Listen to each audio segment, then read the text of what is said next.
imigrantes ilegais estão roubando os nossos empregos e recursos. Eles estão destruindo os Estados Unidos. O país está mais perigoso por causa desses imigrantes criminosos. Se você já ouviu frases assim, provavelmente já percebeu que a narrativa anti-imigrante daqui, dos Estados Unidos, é sempre a mesma. Mas sabe o que eu acho que é mais interessante? O problema nunca foi a imigração. O problema real é o racismo e preconceito. E eu sei que já vai ter muita gente bufando, pronta pra sair comentando pra falar que não tem nada a ver com racismo, não tem nada a ver com preconceito, tem a ver com a lei, com imigração ilegal, que é só fazer as coisas do jeito certo, que não sofre com isso. Mas deixa eu te mostrar como essa suposta preocupação com a imigração ou com fazer as coisas certas muda bastante dependendo de quem e de onde estão imigrando. Tem aquele velho discurso de que imigrantes estão chegando aqui no país e roubando os nossos empregos. Mas aí eu te pergunto, e o Elon Musk? Ele está passando despercebido e atuando no governo federal, sendo que ele nasceu na África do Sul, veio para os Estados Unidos com um visto de estudante e, de acordo com uma entrevista de 2013, ele e o irmão ficaram ilegais aqui no país. E eu adoro essa entrevista porque ele fala: ah, não, foi uma área cinza, foi uma situação imigratória meio nebulosa, mas o próprio irmão vem logo e fala: não, a gente ficou ilegal. I obviously did not realize we're sleeping in the office. In fact, when they did fund us, they realized that we were illegal immigrants. Well, I mean, Yes, we were. I'd say it's a grey area. Yeah, yes, we were. We were illegal immigrants. O Elon Musk construiu a sua fortuna aqui nos Estados Unidos, hoje, atualmente, sendo um dos homens mais ricos do mundo, na verdade sendo o mais rico do mundo, mas sempre fica oscilando, né, entre ele e o Jeff Bezos. Mas o principal é que hoje ele está atuando no governo federal dos Estados Unidos, sendo responsável pelas demissões de mais de 10 mil funcionários e mais de 200 mil funcionários do governo federal estão em risco de demissão, já que os planos de diminuir a força, né, o tamanho da força de trabalho do governo federal, incluindo prestadores de serviços, então as pessoas que têm contrato com o governo federal, em 75%. Tem muitos trabalhos que estão em risco por aí. E tudo isso enquanto as companhias dele fecham contratos milionários com o próprio governo federal. Mas a gente fala mais sobre isso daqui a pouco. Mas me lembra novamente que são os imigrantes que estão vindo aqui roubando os trabalhos dos estadunidenses daqui. E os republicanos conservadores que odeiam imigrantes ilegais amam o Elon Musk. Ou seja, a preocupação com a imigração só existe quando os imigrantes são latinos, pretos ou muçulmanos. Se o problema real fosse imigração, essa galera estaria indignada com qualquer imigrante que estivesse tirando os trabalhos das pessoas daqui. Mas não é isso que acontece. E eu sei, gente, existem latinos que são brancos. Hello, eu aqui na sua frente. Existem também muçulmanos que são brancos. Mas aqui nos Estados Unidos, eles não reconhecem você como uma pessoa branca se você é latino. Já falei sobre isso bastante aqui no canal. É uma coisa que tá mudando um pouco recentemente, mas na maioria dos casos, ou você é latino ou você é branco. E teve até um vídeo recentemente que viralizou de um chá revelação de um brasileiro que se descobriu latino aqui nos Estados Unidos e não branco. Acabei de sair da corte aqui pra fazer uns documentos, aí eles pediram a minha cor, né? Minha cor, minha etnia, enfim, né? Aí eu falei, uai, não. Você não é branco. Eles falaram, você não é branco. Eu falei, ué, como assim? Claro que eu sou, olha aqui. Você sabe o que ele me disse? O cara me disse? Ele falou, você é latino, você não é branco. Descobri que aqui nos Estados Unidos, eles separam quem é latino e os brancos, eles definem como Americans, no caso, né?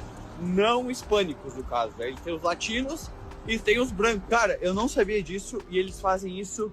É uma certa discriminação, né, no caso. Eu acho, mas eles fazem isso para diferenciar. Não contar no sistema e saber diferenciar os brancos puros, vamos dizer assim. Agora, vamos comparar o Elon Musk com outro cara que também trabalhou no governo federal, foi bem rígido quando se diz respeito à imigração, tanto que ele ganhou o apelido de Deporter in Chief, porque foi a pessoa que mais deportou imigrantes aqui do país, mais até do que o Donald Trump em 2016, e criou e implementou programas para reduzir gastos no governo federal também. Mas que, diferente do Elon Musk, nasceu aqui nos Estados Unidos. Estou falando do ex-presidente presidente Barack Obama. O Barack Obama nasceu no Havaí, cresceu aqui nos Estados Unidos e fez faculdade aqui também. E, pra quem não sabe, chegou a ser presidente. Um dos requerimentos para ser presidente dos Estados Unidos é ter nascido no país. Essas coisas precisam ser provadas. Eles fazem toda uma investigação no histórico da pessoa que está se candidatando a alguma posição política no governo. E é por isso que, quando algumas pessoas mentem sobre os seus históricos, durante a campanha,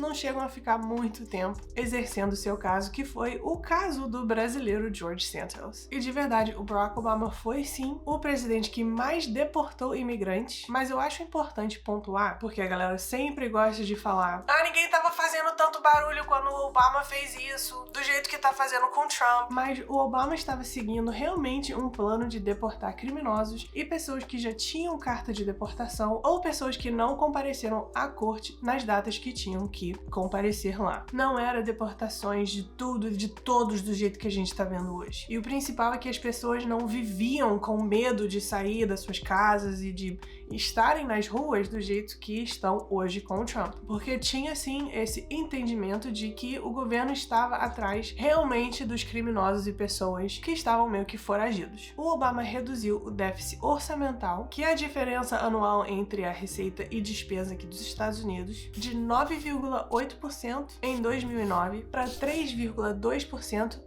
até 2016, quando ele parou de ser presidente. E também criou outros programas para eliminar gastos desnecessários do governo federal. E mesmo sendo um cidadão aqui dos Estados Unidos, uma parte enorme dos republicanos se recusava a aceitar o Obama como alguém realmente americano. Eu comecei a me envolver e me interessar mais para a política aqui dos Estados Unidos nessa época, por ter aquela sensação de, cara, o nosso primeiro presidente preto, olha que legal, olha o quão longe a gente chegou, mas ao mesmo tempo ver o racismo e o preconceito crescer tanto e ficar tão gritante e escancarado. Durante anos, praticamente a presidência dele toda, fizeram questão de espalhar teorias de conspiração e fake news de que ele não nasceu nos Estados Unidos e que por isso não poderia ser o presidente e que por isso ele não era o presidente legítimo. E também de que ele era muçulmano, sendo que não era o caso. Tinha muitos apelos para ver a certidão de nascimento dele, o que ele eventualmente até forneceu para ver se calava a boca desse povo, mas não adiantou. Teve até alguns momentos nesses programas de perguntas e respostas que os políticos fazem durante a sua campanha que as pessoas afirmavam pro candidato da época, que era o John McCain, alguma dessas mentiras sobre o Barack Obama. E o John McCain deu, eu acho que o último show de ser um ser humano e político de verdade. I can't trust Obama. I have read about him, and he's an Arab. He is not. No? No, ma'am. He's a decent family man, citizen that I just happen to have disagreements with on fundamental issues, and that's what this campaign is all about. He's not. Thank you. Nem em defender o Obama, mas em esclarecer onde essas pessoas estavam mentindo, que inclusive é um dos motivos que o Donald Trump não gostava do John McCain. E adivinha o quê? O Donald Trump foi uma das pessoas que mais ajudou a espalhar e repetia a mentira de que o Obama não nasceu nos Estados Unidos. Pra quem não sabe, o Donald Trump até era do Partido Democrata, tem vários cheques deles de doações para candidatos do Partido Democrata, incluindo a Kamala Harris na campanha dela no estado da Califórnia, mas um presidente preto foi o suficiente para ele começar a trocar de lado. Mas pensa comigo, um imigrante branco da África do Sul é mais aceito pelos conservadores aqui dos Estados Unidos do que um presidente preto que nasceu aqui, mesmo trabalhando para os mesmos objetivos. Esses preconceitos com imigrantes latinos existem aqui há muitos anos. A lei de 1964 é considerada a primeira grande lei de imigração aqui dos Estados Unidos. Porém, os Estados Unidos já tinham uma longa história de receber e aceitar imigrantes no país. Muitos mexicanos entravam nos Estados Unidos pela fronteira para trabalhar legalmente e mesmo assim, mesmo tendo permissão de trabalho, enfrentaram preconceito e deportações com justificativas bem parecidas com o que a gente está vendo hoje. E que faz sentido, já que o Trump estava espelhando o plano de deportação dele nesse plano antigo que é o Operation Wetback. A primeira grande deportação em massa de latinos aqui do país de 1954. Observação que wetback é uma palavra muito feia para se usar com latinos, é um termo bem pejorativo que as pessoas usam propositalmente para ofender latinos, não é bem aceito hoje em dia, mas esse programa de 1954 era referido dessa forma, então por isso que eu faço questão de repetir aqui, mas não é falado hoje, ou pelo menos quem fala não liga muito para se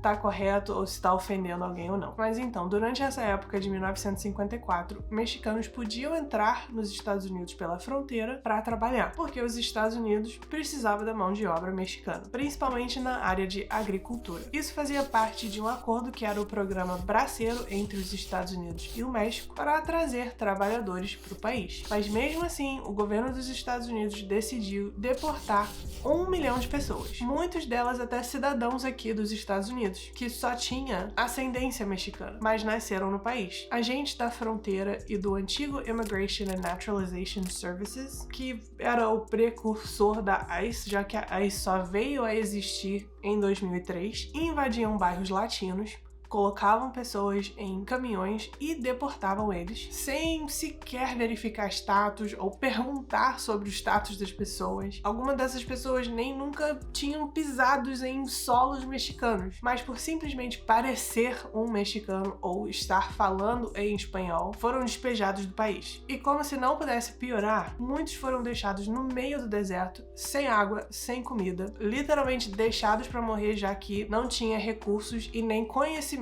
de como sair de lá. Isso mostra que não é sobre seguir as regras ou vir legalmente para os Estados Unidos. E de verdade, nem é sobre nascer aqui, já que, como eu falei, pessoas que nasceram aqui foram despejadas do país. Muitos dos mexicanos que foram deportados não estavam violando nenhuma lei de imigração. Pelo contrário, estavam aqui trabalhando legalmente. Mas ainda assim, naquela época, eram vistos como um grande problema para o país. Sempre falam que o problema são os imigrantes ilegais, que eles são criminosos, que eles abusam do sistema, entre outras coisas. Mas deixa eu te perguntar, a Amazon, que lucrou mais de 11 bilhões de dólares e não pagou nada em impostos federais para os Estados Unidos, isso não é um abuso do sistema? Empresa que contrata e paga salários para imigrantes, mas não dá nenhum outro benefício aos trabalhadores que é garantido por lei. Isso não é um crime? Pessoas e homens brancos que parecem ser os únicos estatisticamente que entram em ambientes públicos e saem atirando nas pessoas, não tem essa generalização de dizer que homens brancos são criminosos. Mesmo quando a gente pode até ter dados para poder falar isso. Só que quando um imigrante latino comete um crime, de repente todos os imigrantes latinos são criminosos e um perigo ou uma ameaça para o país. E usando esse mesmo exemplo de pessoas que entram em ambientes públicos e saem atirando nas pessoas, é sempre tratado e falado na mídia como casos isolados de pessoas com problemas emocionais ou mentais. Nunca representa um problema maior, como,